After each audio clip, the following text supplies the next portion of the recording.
Салам достор, байланышта Санчо Бей каналы. Бүгүн дагы катталуучуларыбыздын биринин суранычы менен тирүүлүк үчүн оюн аттуу тасманы көрөбүз. Бирок жүрөгүңүз алсызыраак өтө сезимтал болсоңуз бул тасманы көрбөй эле койгондугуңуз макул. Анда эмесе эскертүүнү жеткирдик, эми тасманы баштайлы.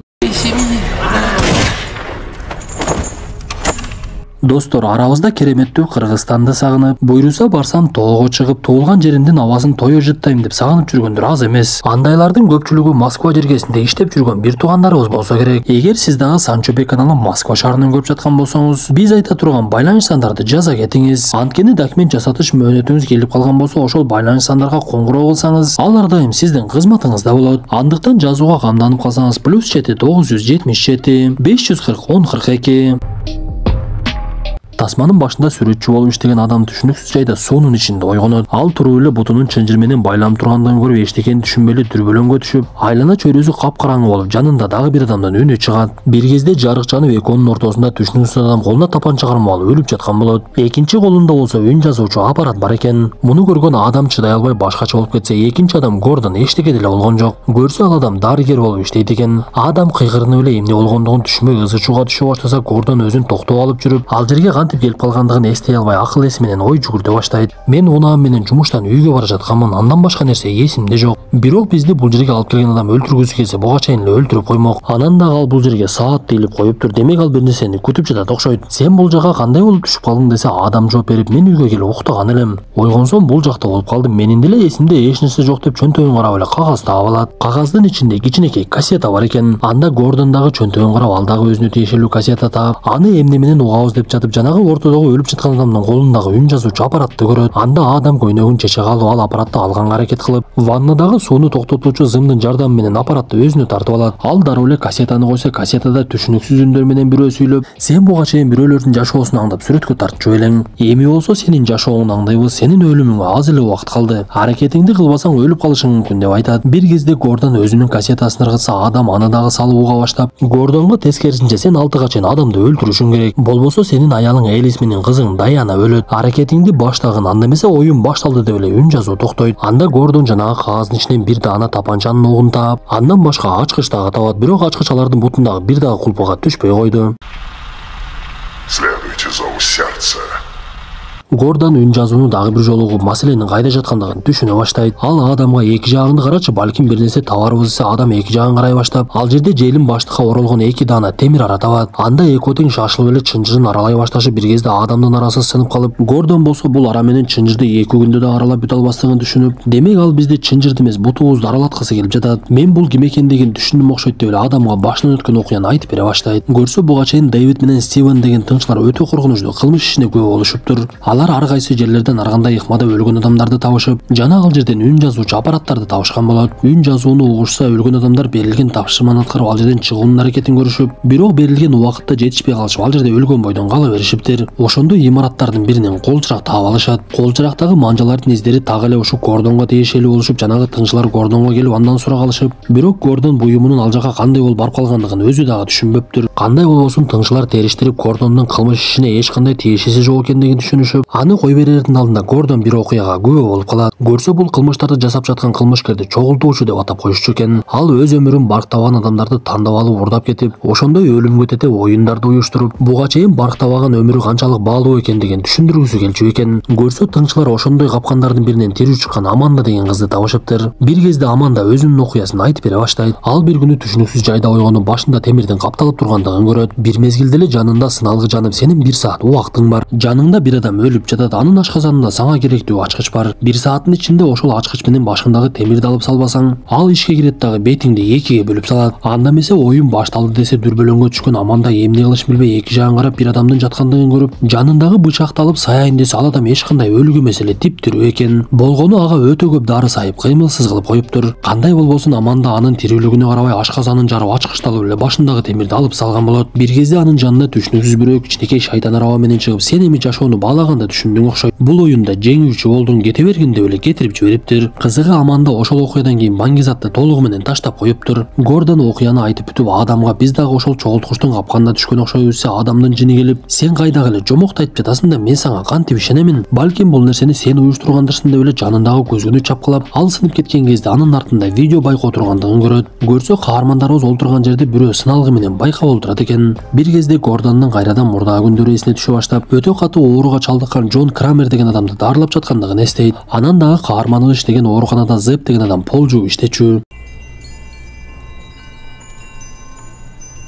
Кечинде кызы Даяна чочуп ойгону менин бөлмөмдө бирөө жүрөт окшойт. Мен аябай коркуп жатам десе, Гордон аны кайрадан бөлмөсүнө алып келип, сенин болгону көзүңө көрүнүп жатат, бул жакта эч ким жок кызым. Эч нерседен коркпой эле кой, мени болсо жумушка чакырып жатышат. Сени жакшы көрөм деп ал жерден чыгып кетет. Мындан соң Гордон аялы менен сүйлөшүп жаткандыгынан экөөнүн мамилеси аябай эле начар экендигин түшүнөбүз. Бир кезде уктап жаткан Даяна үндөр чыгып дагы чочуп ойгону, ал буга чейин айткандай чындап эле бөлмөсүндө бейтааныш адам жүрүптүр. Анда Даяна кыйкырып жиберип, апасы ал жакка жетип келсе, жанагы адам экөөнү тең байлап салып, тапанчасын алып аларды жүрөктөрүнүн согуусун текшере баштайт. Бир кезде Гордон чөнтөгүнүн капчыгын таап, ал жакта кызынын сүрөттөрүн көрүп, адамга дагы көрсөтүп, кызымдын сүрөтүнүн артын карасаң аялымдын дагы сүрөтү бар. Ал жерде үчөөбүз чогуу түшкөнбүз десе, адам артындагы сүрөттү алып, ал жакта эч кандай үчөөнүн сүрөтү эмес, байланып турган аялы менен кызынын сүрөтүн көрөт. Анан дагы сүрөттүн артына крестти табышың керек деп жазып коюптур. Бирок адам байкатпай ал сүрөттү алып калат да капчыгын кайрадан Гордонго берип коет. Бул убакта тынчылар Дэвид менен Стивен тирүү калган Аманданын окуясын териштире башташат. Дэвид сыналгыдан коюлган видео тасманы кайра көрүп, ал жактан бир табышмакты издегендей болуп, тасма каерде тартылгандыгын көрүүгө аракет кыла баштайт. Анда Дэвидтин аракетинен майнап чыгып, ал дубалдагы жазууну байкап, мындай дубалдагы жазуу эски бир кылмыштуу топко тиешелүү болчу. Мен алардын аймагын жакшы билемин. Имараттарындагы билет элем деп дароо эле ошол имаратка жөнөшүп, Стивен имаратты текшериш үчүн соттун чечими керек да десе, Дэвид болбой эле өзүбүз текшеребиз деп кетип калышат. Тынчылар мылтыктары менен имараттардын бирине кирип, дагы эле кылмышкердин жайын табышып, ал жерден сыналгыда сүйлөп жаткан куурчакты таап алышат. Анан дагы бир тирүү адамды байлап оозун таңып салыптыр. Бир кезде каармандарыбыз кылмышкердин өзүнүн келе жаткандыгын байкашып, дароо эле бекинип калып, түшүнүксүз бир адам бетин көрсөтпөй кийинип келгендигин көрүшөт. Бир кезде тынчылар чыгып калса, жанагы адам аппаратты иштетет дагы, бул байланып турган адам 20 мүнөттүн ичинде өлөт. Силер мени кармагыла же болбосо бул адамды куткарып калгыла. Эми тандоо силерде десе, Стивен байланып турган адамды куткарганга аракет кылып, Дэвид болсо мылтыгын кылмышкерге такап жаткан. Бир кезде кылмышкер Дэвидти муздай чаап эле ал жерден качып жөнөйт. Муну көргөн Стивен мылтыкты көтөрүп алып, кылмышкердин артынан кубалап, аны аткылап эле такыр жетпей коет. Көрсө кылмышкер бул жерге ар кандай капкандарды чогултуп коюптур. Стивен алардын бирин байкабай басып алып, үстүнөн мылтык атылып, ок дагы эле башына тийип, ошол жерде жан берет. Көрсө бул окуядан кийин Дэвид аман калып, бирок жумушунан айдалып, өз алдынча териштирүү ишин баштап, уюштургуч аткан кылмышкерди кармоону көздөй баштаптыр. Допустим, мы оказались в одной комнате, но это не значит, что я должен докладывать тебе о своих действиях. Ошентип биз кайрадан эле камалып отурган каармандарыбызга кайтабыз. Анда адам сүрөттөгү жазылган жандырмак боюнча Гордонго жарыкты өчүр деп айтып, Гордон жарыкты өчүргөн кезде анын жанында кресттин сүрөтү тургандыгын көрөт. Буга чейин айтылгандай алар кресттин сүрөтүн табыш керек болчу. Анда Гордон жанагы дубалды дароо эле тешип, ичинен бир кичинекей кутуча алып чыгып, буга чейин кагаздын ичинен тапкан ачкыч менен ачат. Анын ичин ачса, 2 даана чылым, бир жандырбалка жана уюлдук аппарат бар экен. Анан дагы кагазда сен адамды тапанчасы жок деле өлтүрсөң болот. Жерде өлүп жаткан адамдын канына уу аралашкан деп жазылыптыр. Биз буга чейин билгендей, Гордон адамды өлтүргөндө гана анын үй бүлөсү боштондукка чыкмак. Өкүнүчтүүсү, уюлдук аппарат менен эч жака коңгуроо кыла албай, ал жанагы гана коңгуроону кабыл алат экен. Анда Гордон адамга суроо салып, сен жарыкты өчүрүштү кайдан билдиң? Менден бир нерсени жашырып жатат окшойсуң деп эле кыйкыра баштаса, адам ага сүрөттү ыргытып, мен сага бул сүрөттү көргөзгүм келбеди эле, бирок өзүң муктаж кылдың деп Гордон сүрөттөгү өзүнүн аялы менен кызынын байланып отургандыгын көрөт. Айласы кеткен Гордондун оюна бир нерсе келип, ал бир кезде жарыкты өчүрүп, видео тасмадан карап турган адам эчтекени көрбөй калган кезде адам менен сүйлөшө баштайт. Көрсө каармандарыбыз сырттагы адамды алдоону чечишиптир. Гордон чылымдардын бирин канга буулайт да, канга бууланбаган чылымды адамга ыргытат. Адам болсо аны жандырып чеге баштап, калп эле ууланып өлүмүш болуп жерге жатып калат. Анда Гордон дароо эле видео байкоону карап кыйкырынып, мен аны өлтүрдүм деген оюну өтпөй калат. Анткени байкап турган кылмышкер чынжырга ток кое берип, адамды бат эле текшерип койду. Бир кезде ал жердеги уюлдук аппаратка коңгуроо келип, Гордон дароо көтөрсө, кызы сүйлөй баштап, биз апам экөөбүздү жаман байке байлап салды. Анан дагы анын колунда тапанчасы бар экен, сиз батыраак келиңизчи. Мен коркуп жатам десе, мындан соң Гордондун аялы сүйлөп, сенин жаныңда адам деген бала олтурат. Сен анын сөздөрүнө ишенбе деген кезде байланыш өчүп калат. Бул сөздөрдү уккан Гордон эчтекени түшүнбөй эле адамды карап жини келип, менин аялымдын айтымында сен мени тааныйт экенсиң го. го. Сенин менден жашырган нерсең бар, ошойт гана чындыкты айтчы. Бул жерде мен түшүнбөгөн нерселер болуп жатат десе, адам ошондо гана чындыгын айта баштайт. Мен негизи байлардан буйрутмаларды алып, алар берген адамды сүрөткө тартып иштеймин. Сенин дагы артыңдан түшүп көп жолу сүрөткө тарткан болчумун. Сен үйүңдөн калып эле жумушка барам деп чыгып кетип каяка барганыңды жакшы билемин. Акыркы жолу түнү үйүңдөн чыкканда дагы жумушка барбай эле ойношуңа бардың эле го. Ишенбесең, мен тарткан сүрөттөр бул жерде экен деп буга чейин темир арадан алып чыккан кара баштыктын ичинен сүрөттөрдү дагы алып чыгат. Ошондо гана Гордондун кечеги болуп өткөн күндөрү эсине түшүп, кээ бир учурда аны сүрөткө тарткандай болуп жарыктар чыккандыгын байкабай жүргөн болот. Анда Гордон Адамга сага буйрутманы ким берген болчу десе, Адам ага жооп берип, мен анын атын билбеймин, ал кара терилүү, бою узун, мойнунда тырыгы бар экен. Максатын деле айткан жок, болгону күнүнө $200 төлөп берип жатты. Мен өз ишимди кылып, сен унааңа олтуруп кеткенден кийин үйүмө кеткенмин. Үйгө барып сүрөттөрдү чыгарып уктагандан кийин бул жакта ойгондум деп айтып берет. Ошондо гана Гордондун эсине тыңчы Дэвид түшө баштайт. Көрсө Дэвид жумуштан айдалып кеткенден кийин чогултуучу кылмышкерди табамын деп Гордондон шек санап, анын артынан сүрөтчү Адамды салып, өзү болсо Гордондун үйүнүн жанына жайгашып, анын үйүн күнү түнү көзөмөлдөй баштайт. Бул убакта байланып отурган Гордондун аялы Элисан колун бошотконго жетишет. Каарманыбыз болсо Адам тарткан сүрөттөрдүн бирин байкап, Гордондун артынан алынып жүргөн адамдын сүрөтү түшүп калгандыгын көрөт. Анда Гордон ал адамды дароо эле таанып калды. Бул жанагы ооруканада пол жугуш болуп иштеген Зеп болчу. Көрсө каармандарыбызды видео байкоодон карап тургандагы так эле ошол Зеп экен. Сыягы чогултуучу кылмышкер деген ошол Зеп окшойт. Ошентип саат кечки 6 болуп калып, Гордон Адамды өлтүрбөгөндүктөн убакыт бүтүп, Зеп ордунан туруп барып Гордондун аялын өлтүрүүгө киришет. Ал Гордонго дагы бир жолу коңгуроо кылган кезде бошонуп кеткен Элисан Зеп менен мушташып, анын тапанчасын алып алып, бирок кызына алаксып кетип, Зеп кайрадан кол салып, ортодо күрөш башталат.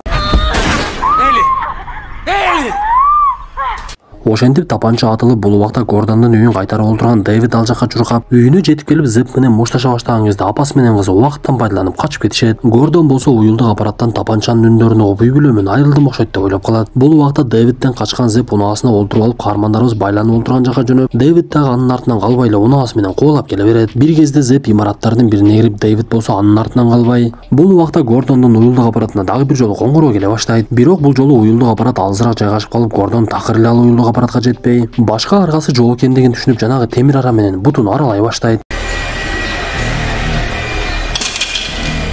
Бул убакта Дэвид Зепке жетип алып, экөөнүн ортосунда мушташ башталып, бирок Дэвид өзүнүн тапанчасын өзүнө атып алып, ошол жерде жыгылат. Гордон болсо бутун кескенден кийин жанагы тасманын башындагы окту кармап, ортодогу өлүп жаткан адамдын колундагы тапанчаны алып октоп, мен үй бүлөм үчүн жасап жатам, башка аргам жок, мени кечир деп эле Адамды атып салат. Бул убакта Зеп дагы ал жерге жетип келип калган. Ал Гордонго тапанчасын такап, сен жетишпей калдың деп жаткан кезде эле Адам ордунан туруп, Зеп менен мушташып, анын бетин таш менен чапкылап эле ошол жерде өлтүрүп салат. Көрсө Гордон Адамды өлтүрүп эле жөн эле далы жагына атыптыр. Мындан соң Гордон жөрмөлөп, мен бул жактан чыгып жардам алып келишим керек. Болбосо экөөбүздөн көп кан жоготуп өлүп калабыз. Мен сага сөзсүз келемин деп сойлогон бойдон ал жактан чыгып кетсе, Адам Зептин чөнтөктөрүн аңтарып жатып, ал жактан дагы үн жазуучу аппаратты алып алат. Көрсө Зеп дагы бул нерседе жөн гана оюнчу экен. Бир кезде эле эки каарманыбыздын ортосунда буга чейин өлүк болуп жаткан адам ордунан турат. Биз ушул жерде бул адам ооруканада өтө катуу ооруга чалдыгып жаткан Джон Крамер экендигин түшүнөбүз. Көрсө ал өлүм алдында жүргөндүктөн башкалардын өз өмүрүн бактабагандыгына жини келип, аларга оюнду уюштуруп өмүрдүн канчалык баалуу экендигин сездириптир. Ал мындан соң сыртка чыгып Адамды карап, эми сен үчүн оюн бүттү деп эле эшикти жаап салат. Достор, ушуну менен бүгүнкү тасмабыз дагы аягына чыкты. Тасма жакса мыкты белгисин басып, оюңуздарды сөзсүз калтыра кетиңиздер. Анда эмесе кийинки тасмадан жолугушканча ден соолукту жакшы карап, жалган дүйнөдөгү кыска өмүрүбүздү барктап жашайлы.